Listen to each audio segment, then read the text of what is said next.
నమస్తే news 9 TV Telugu వార్తలకి స్వాగతం. ఉమ్మడి ఆదిలాబాద్ జిల్లా రాజకీయాల్లో అందులోనూ ముఖ్యంగా సింగరేణి కోల్ బెల్ట్ లో ఇప్పుడు ఒక అతిపెద్ద రాజకీయ భూకంపం సృష్టిస్తున్న సంచలన వార్త ఇది. ఇన్నాళ్ళు తెర వెనుక అత్యంత గుట్టుగా జరిగిన ఒక సీక్రెట్ పొలిటికల్ డీల్ ఇప్పుడు బట్టబయలైంది. న్యూస్ 9 యజమాన్యానికి ప్రేక్షకులకు ధన్యవాదాలు తెలియజేసుకుంటూ చాలా సంతోషం. ఈ ఇంట్లో నన్ను పిలిచి కూర్చోబెట్టి మీతో ఇంటర్వ్యూ చేసుకోవడం సంతోషంగా ఉంది. ముఖ్యంగా తెలంగాణ ప్రాంతంలో కవితక్క ఒక పార్టీ పెట్టి వీళ్ళందరినీ ఇన్వైట్ చేస్తూ మీ ఆలోచన విధానం చెప్పండి, నేను పేదవాళ్ళ కోసం పనిచేస్తా అని చెప్పి అడుగుతూ ఉంది. అటు సందర్భంలో నేను ఆమెను కలిసి మీ పార్టీలో కలిసి పనిచేస్తాను, మీతో పనిచేస్తానని చెప్పడం జరిగింది. ఈ నెల 28 నాడు పార్టీలో కలిసి జాయిన్ అయ్యి ఇంకా ఫుల్ టైం వర్క్ చేయాలని చెప్పి ఆలోచించుకుని నిర్ణయం తీసుకున్నాను. ఈ సందర్భంలో సోదరిమణి లక్ష్మి గారు కూడా మీతో పాటు వచ్చి నేను కూడా జాయిన్ అవుతానని చెప్పి వారు సంతోషంగా పిలిచి చెప్పడం జరిగింది. వారిని కూడా ఇక్కడ నాయకత్వాన్ని పెంచుతూ వారిని నాతో కవితక్క పార్టీలో జాయిన్ చేసుకొని ముందుకు తీసుకుపోతానని చెప్పి తెలియజేసుకుంటూ ఉన్నాను. ఈనాడు మనం ఆలోచించుకోవాలి, తెలంగాణ వచ్చే సమయంలో ఇది ధనిక రాష్ట్రం. ఈ ధనిక రాష్ట్రం ఈనాడు అప్పుల రాష్ట్ర పాలైంది. గత 10 సంవత్సరాల్లో కేసీఆర్ పాలన చేసినప్పుడు అప్పుల పాలైనాయి. ఈనాడు కాంగ్రెస్ ప్రభుత్వం వచ్చినా కూడా ఇంకా అప్పులు కొనసాగుతూనే ఉన్నాయి.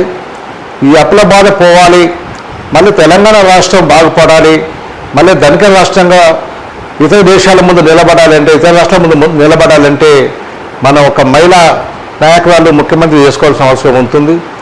ఏ కుటుంబమైనా బాగుపడాలంటే ఒక మహిళ ముందుకు వచ్చినప్పుడే కుటుంబం బాగుపడుతుంది.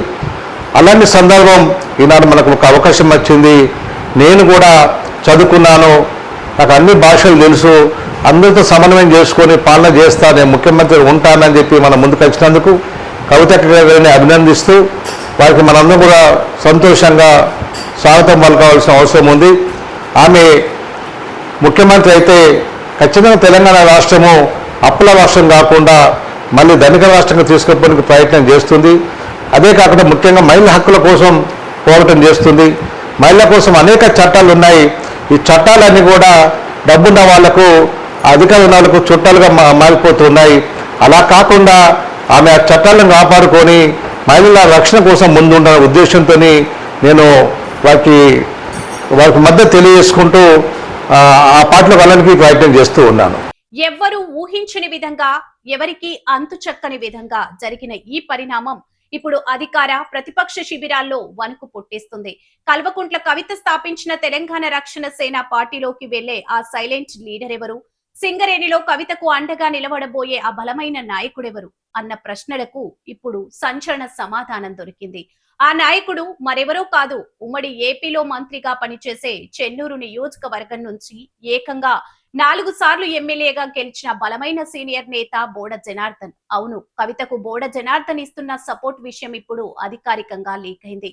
బలమైన సామాజిక వర్గం సింగరేణి కార్మికుల్లో విపరీతమైన పట్టు, దశాబ్దాల రాజకీయ అనుభవం ఉన్న బోడ జనార్దన్ అడుగులు ఇప్పుడు కవిత పార్టీ వైపు పడడం మామూలు విషయం కాదు. ఈ వార్త బయటకు రావడంతోనే చెన్నూరు, మంచిర్యాల నియోజకవర్గాల్లో పొలిటికల్ హీట్ ఒక్కసారిగా పీక్స్ కి చేరింది. తెర వెనుక కవిత, బోడా జనార్దన్ మధ్య జరిగిన చర్చలేంటి? ఆయనకు దక్కిన హామేంటి? రాబోయే రోజుల్లో సింగరేణి బెల్ట్ లో ఎలాంటి రాజకీయ సునామీ రాబోతుంది? బోడ జనార్దన్ ఎంట్రీతో ఇక్కడికి రాజకీయ ముఖ చిత్రం పూర్తిగా మారిపోవడం ఖాయమని విశ్లేషకులు భావిస్తున్నారు. ఈ సంచలన పరిణామంపై రాబోయే ప్రతి చిన్న అప్డేట్ ను, లోపల జరుగుతున్న ప్రతి సీక్రెట్ ను ఎప్పటికప్పుడు మీ ముందుకు తెస్తుంది మీ న్యూస్ 9 టీవీ తెలుగు. ఇలాంటి మరిన్ని సెన్సేషనల్ అండ్ ఎక్స్క్లూజివ్ పొలిటికల్ వార్తల కోసం చూస్తూనే ఉండండి న్యూస్ 9 టీవీ తెలుగు.